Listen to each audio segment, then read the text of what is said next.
What's up, One Nation fans? Welcome on into the show, presented by Tony Bet. Trills and Wills with you. Yeah. Please tell me why we're in June and it's 11 degrees out there and we're both wearing long sleeves. Feels like fall. What is happening right now? Okay, it's gonna be hot next week. I feel it. 28. This is true. Speedo will be out. Well, my Speedo. Maybe the one-piece bikini. I don't know. Whatever. Don't worry about what I'm going to wear to the beach, okay? I already know that you're going to wear a Speedo now. Speedo. All right, I love it. You know what, though? We were treated to some caliente play on the field by the Canadian men. As you guys know, we wrapped up that international window where they played the Netherlands and France. And out of 4 halves, Jordan, 3 of them were spectacular for the Canadians. And then obviously most recently, 0-0 draw against France. We're not here to break down the games. We did that post-game. Going to do that on One Soccer today. I'm here to ask the tough question. And if you were on that field, here's the question. Who are you doing a jersey swap with? I should let people know that you tried to do a jersey swap with me one time when we both got our Volkswagen Game Changer kits. Great initiative that the CPL puts on. You tried to do a jersey swap. You weren't getting it. I said, hey, Trills, I'll take your jersey, you take mine. Why? This is my jersey. I'm like, why? I want my jersey. Has my name on it. I don't need your jersey. I was like, but I'd like to switch. You're my friend. Nah, I like my jersey better. It's the same jersey, just different names on the back, but it's I wanted my name. Fair. Okay, so if somebody was polite, nicer on France than clearly I was to you, whose kit are you grabbing? N'Golo Kante, without question. This guy was like the prototype. I'm a defensive midfielder. Sometimes I was demoted to center back, but for 2 years straight, like he was a player to watch in the English Premier League. He was like an extra man on the pitch. For him, for sure. I love how humble he is. I would choose him. Who are your top 2? Because I don't think you could just choose one. If you could do 3, that'd be great. But I'll allow 2. You know what? In that particular game, I might have gone after Giroud. Okay. Because that was probably his final. Last time in France. Last time playing in France. Yeah. So I may have like body checked some people to get there. Of course, the aggression comes out. There always has to be aggression. Nothing's ever just a straight line. There's elbows being flown. But and then why wouldn't you try to go after Mbappe? 100%. Yeah, I think Davies is taking care of that one. Well, Davies might get introduced to my. Straight elbow. No, got it. I'm just saying, if you're gonna go big or go home, I don't know. But I love when those types of things happen out on the pitch. You always see the jersey swap. We saw that special moment as well, by the way, in the Canadian Championship. Yes. With Bernadeschi, with Toronto FC and CS Saint Laurent. It's nice. It's always special. So why don't we bring in our special guest today, who was on the pitch? Come on. And probably did a little exchanging. That's right. As you can see on our screen, that is our boy Tajon Buchanan joining us here on One Nation. Tajon, it is so great having you here. Welcome to the show. Before I ask you anything, though, about jersey swap, I do have to ask this.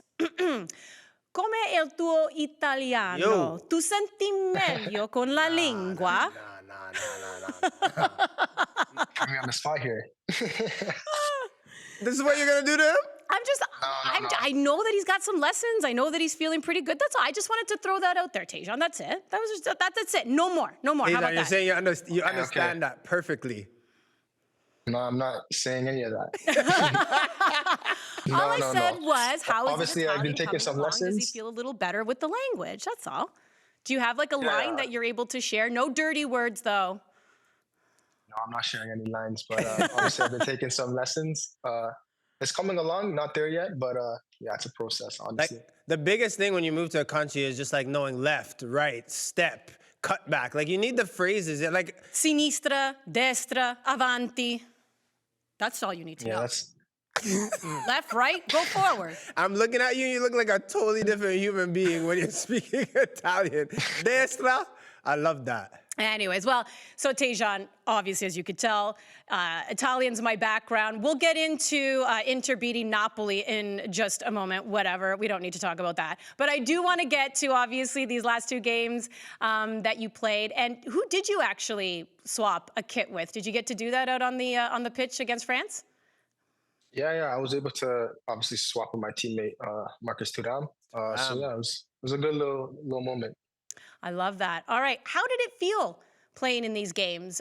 Because, I think there were some people, Tajon, who were divided. There were some fans that were like, oh, no, those countries, too tough competition, don't want to see it. There was another fan base that this is the best thing ever. This is so exciting. This is exactly what our players need. What was the feeling in the dressing room? And now that it's all said and done, how do you also feel? Yeah, obviously for a very long time, as a footballing nation, we wanted to, get these games and play against, some of the best countries in the world. And finally, this came upon us, and yeah, we just wanted to go out and see where the level that we were at and go out and compete. Obviously, we showed good moments.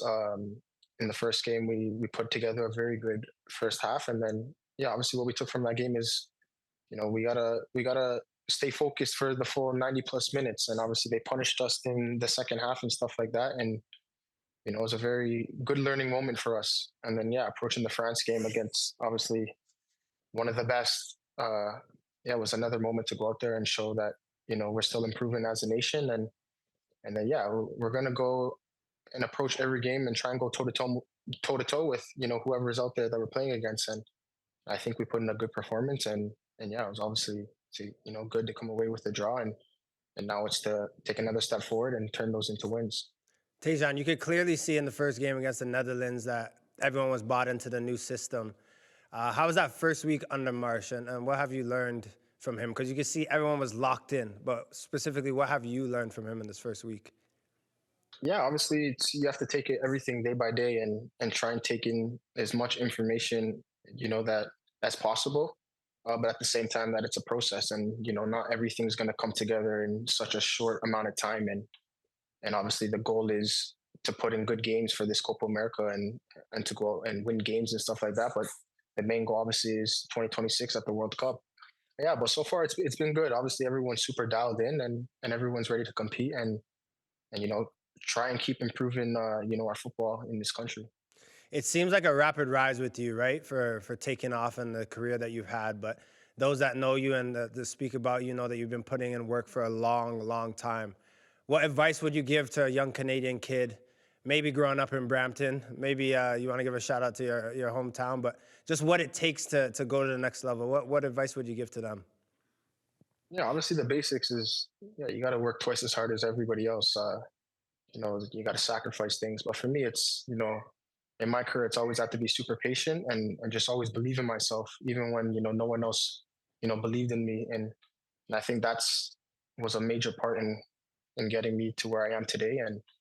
And yeah, for me, it's just always believe in yourself, be patient with the journey, and everything will come together if you believe that.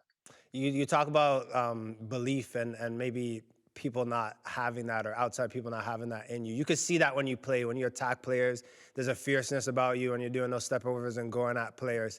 When did you feel like, this is a Micah Richards moment, that you burst onto the scene, that you arrived? Like for me, as a fan of you watching, I feel like that was the Olympic qualifiers. But when do you feel like, okay, Tajon Buchanan, synonymous with Canada and playing for the national team, this is my time, I've arrived? When was that moment for you?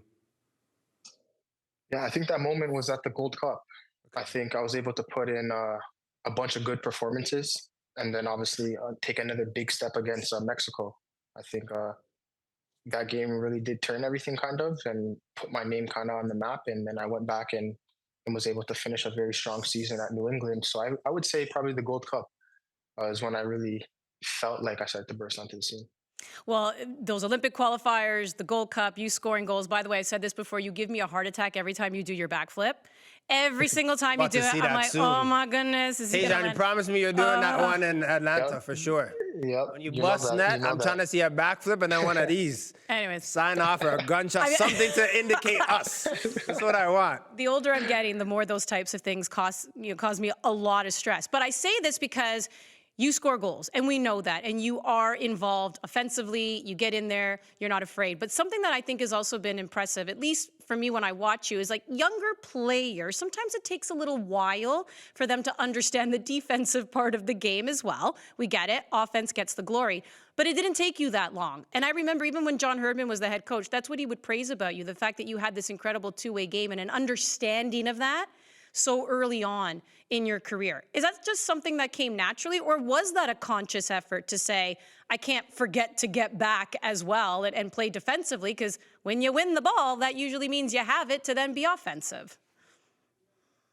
Yeah, exactly. I think, just always, I've always done both sides of the ball. And I think it's very important, uh, unless you have players on your team like Ronaldo, Messi, Mbappe, and, I think everyone has to do both sides of the ball. And as a player, I've always, tried to work my best in those aspects of my game. And yeah, it's helped me a lot. It's helped with versatility and playing many different positions. And yeah, I think it's helped a lot so far in my career.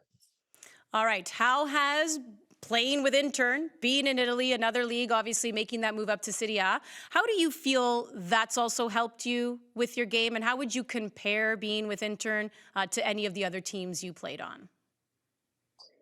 Yeah, I think it's been a process so far, and a journey that I have to be very patient with. Obviously, it's a whole different level out there. Approaching every game and every training session and competing and playing with some of the best players in the world. So I think as a player, this is what you want. You want to be in those environments that everyone's going to push you, and that's going to make you a better player. And so far that I've been there, yeah, it's a lot of guys, the coaches, everyone's been helping me a lot, and yeah, me, I just always just take things day by day, and every time I get an opportunity to go out and show that I can play at that level, and yeah, so far I think it's been helping. You guys have impressed the world of football, impressed us here back at home this past weekend. But what are your expectations going into this next week and Copa America? Yeah, obviously, as a nation, we want to play in these major tournaments, and yeah, as a player, this is what I've always dreamed about: playing in World Cups, playing in major tournaments, Copa America. So yeah, obviously we're going against the world champions.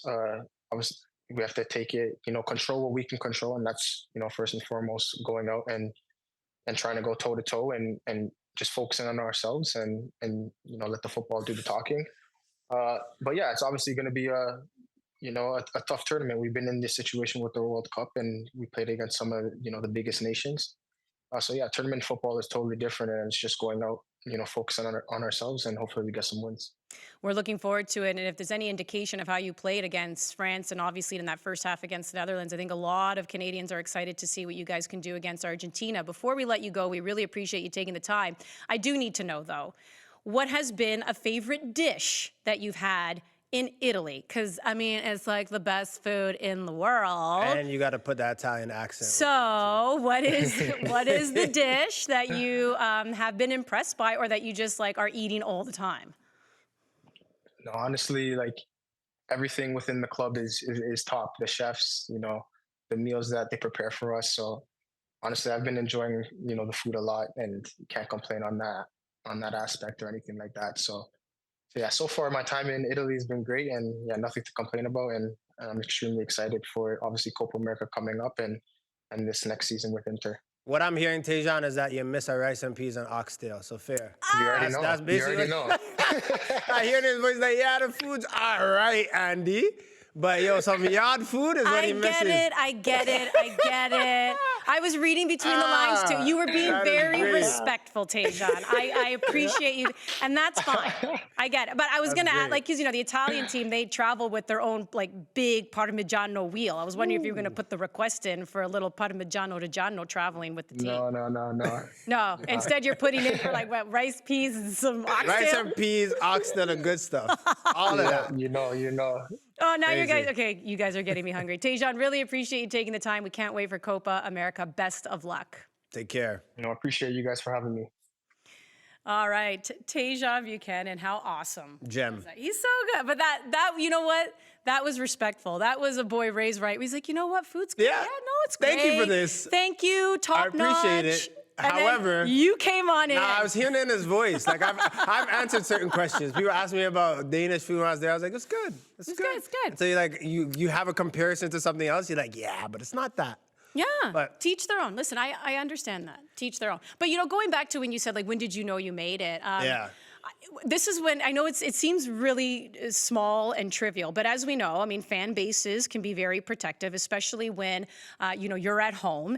And what I'm trying to get to here is, Toronto FC and New England Revolution, they were in town. That's when he was still playing in MLS. He ends up scoring a goal. does his backflip thing, and he has his whole family is behind me. So there's like a section of like about 15 people. Yeah.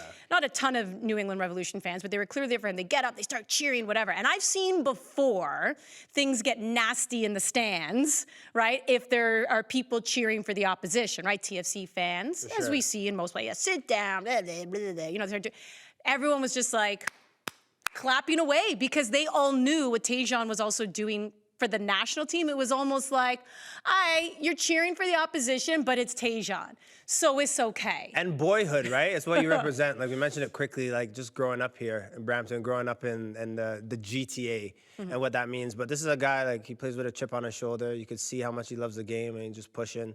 So you root for a guy like that, you know, to be successful. So it's hard to go against him. Andy Petrillo. Oh, yes. This was a big weekend. Yeah, it was. Canada played the Netherlands. Canada played France. Was this underwhelming? Was this right where you thought it would be, or did they exceed expectations after the 180 minutes that you witnessed? I actually think they exceeded expectations. And I'll tell you why, because heading into these games, all I kept hearing from fans, they were just like, hey, let's set the over-under on 8 goals scored against. Right? And I'm just like, oh, okay. Like it was always like, you know, over under 8 or over under 10. Like there was a little bit of dare I say, some mocking going on. For sure. And I know a lot of it came from a fan base who cares deeply for the team, but were scared that they were going up against Netherlands, ranked 7th in the world. They're giants. And France, Giants. ranked 2nd in the world, who is like favored to go on and even win the European, championship that starts next week. So there was, I think people were saying that. You know how sometimes when people are scared, nervous, or sad, their mechanism is to like make a joke and laugh? Yeah. So I think that's The why they nervous were laugh? doing, I think that's why they were doing it. Not that they were trying to put down the national team or be nasty or, malicious in any kind of way, but still that was some sentiment among a big portion of the fan base. So that second half against the Netherlands, not good. But again, I point out USA, who, dare I say, are still the kings of CONCACAF because they win the trophies, they lost 5-1 to Colombia. That's a 4-goal difference, right? Suddenly losing 4-0 to the 7th-ranked team in the world don't look so bad. That's it. So that's why I look at that and say that first half I thought was exceptional. And the game against France. Am I a little concerned that they didn't register a shot on target? Okay, but I think they had ample opportunity to do so, but I'm willing to cut a team some slack who's got a new coach, completely new system, and they did all right. Were you nervous after playing the Netherlands and being 4-0 down? Like even the rhetoric that I would be saying, if the Netherlands gave us 4, then what would France give us? For me, I found it so great that you could turn around so quickly, the 3 days. Like if you lose 4-0 to any team, but to lose 4-0 and then to play arguably a better team, not even arguably, you'll say a better team, a stronger team in France, and then to take the lessons that you learned and actually implement them in a game in 3 days, in 72 hours, turn that around. That was the impressive part for me. It's like my question going into this, the Marsh system and playing the high pressure type of football, is you're going to burn out. The same players that played the 90 minutes or 60 minutes for some of them went on and did it again 3 days later. And I think that is oftentimes getting overlooked. Of course, there's still areas you want to see this team improve. But for that to be in place so early on, it's incredible. That's understated how great of an accomplishment that was. This is a young team, though. I think, and I'm not trying to be ageist in any ways, but I think that's why this team, at least from what I saw now, my question's been answered. I think they can play his system. Okay. You've now put Moise Bombito back there. I mean, these are still some young legs. You've got Derek Cornelius. They looked good. Alistair Johnston, still young, right? Then Kone, still young. Very young. Very young. Davies, young. Tajon, young. David, young. Maybe you could start going, okay, so Lair and Eustachio are now considered the veterans, but still young. Yeah. And sometimes, conditioning. So you're saying they have the legs? That's what I'm trying to say. Yeah. Conditioning oftentimes is on the side of the youth, right? Because these were the concerns that we have. Now, mind you, I still think you have to have those veteran players, although Richie Larea still looked good. For somebody who's played 19 minutes this year because of a hamstring injury, he came on, That's what we should have had the over-under. How many minutes on the pitch before he draws a foul? Bro, no one does it better than him. 2 minutes. No one does it better. Knows when to fall, feels that contact. No one does it better than It Richie. was so good. But yeah, he's not slowing down either. true. Then, obviously you still need your veterans. You bring in Oso. Obviously Sam Piette was there, Junior Hoylett. Yeah. But yeah, I'm looking at a lot of these guys going young. Liam Miller, young, right? Like, they got the legs to do this. This might actually work. I like that. He's convinced you. I'm on the fence. I was on the fence, and now I'm not. I'm more geared towards that. He's come in and he's played a certain style, and everyone's buying into it, and they're organized. But my $1 million question is, I guess it's really not $1 million. Maybe my $1,000 question is: do you think Marshall My changed? $1.25. Yo, money tight, mama. Money real tight. My 25-cent question is, do you think Marshall will change anything with the 11? Do you think it's the same 11 that played against France will start against Argentina? I do. No changes. And that includes Max Crepeau in net. And this is the big thing, right? I think people, after seeing that match, and I know you love goalkeepers, break them down better than anyone, but you're like, Max Crepeau has to play. And I'm like, there's 10 players. I'd be fine if Crepeau plays, but I just like that there's a competition between these two now. I like it too. And I do think it's a little unfair to, Dane St. Clair in that second half. Again, he was put in net when the team was literally stepping on the pitch for their very first game under the new head coach, the new system. And you could clearly see that they burnt out. Exactly. As a squad, they did. They did, 100%. So I'm not going to put that on the shoulders of Dane. But again, from just an experience perspective, Crepeau's been with the team a lot longer. And it's not that I'm going to sit here and say, well, he's been second behind Milan Borjan for so long, he deserves it and just give it to him. This is sport. This is a meritocracy. You have to earn it. Yeah. It's not because, well, he's been here so long, so let's just give it to him. No. That's not how that works. But I think him going in that game against France proved, been here a long time. Okay, I've been tested. By the way, he did play a lot of games during World Cup qualifying as well. Remember, Milan Borjan missed a couple windows because of COVID. He stepped in, didn't miss a beat, Max Crepeau. Again, the mental toughness, the injury, the broken leg, coming back. I even said, you can make the argument. Some people may say, he didn't need to come out and challenge Kylian Mbappe the way he did. He put himself a little bit out of position, risky, whatever. The way I see it is that's a guy who came out in a challenge in an MLS Cup final, broke his leg. Mm-hmm. A lot of people would not do that afterwards because they'd be a little snake bit. They would hesitate, snake bitten, scared.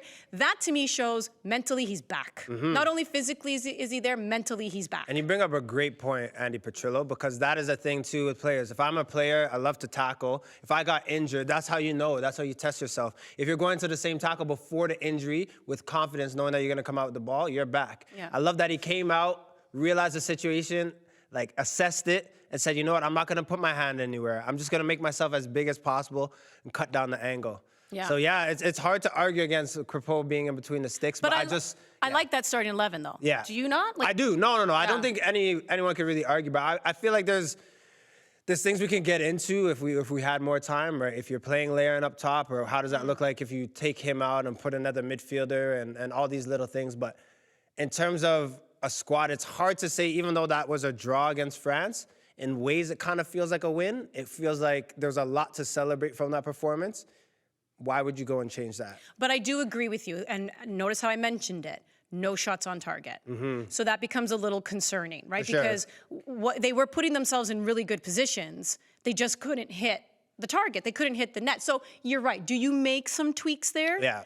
Do you do that? But I think from even playing, and you've covered the game and played, I have some film of you way back in the day when you had the headband and grainy footage. But the last thing that a coach, if you're Marsh in the system, would be the attack. You want to make sure that everyone knows where to be, how to press, how to recover.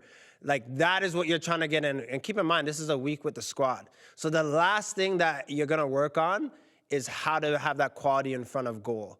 Obviously, the players that Canada has, you know that they can show up when they need to, but that's the last bit. So you're hoping that during Copa America we can see that. You can see players being a bit more of themselves in front of goal.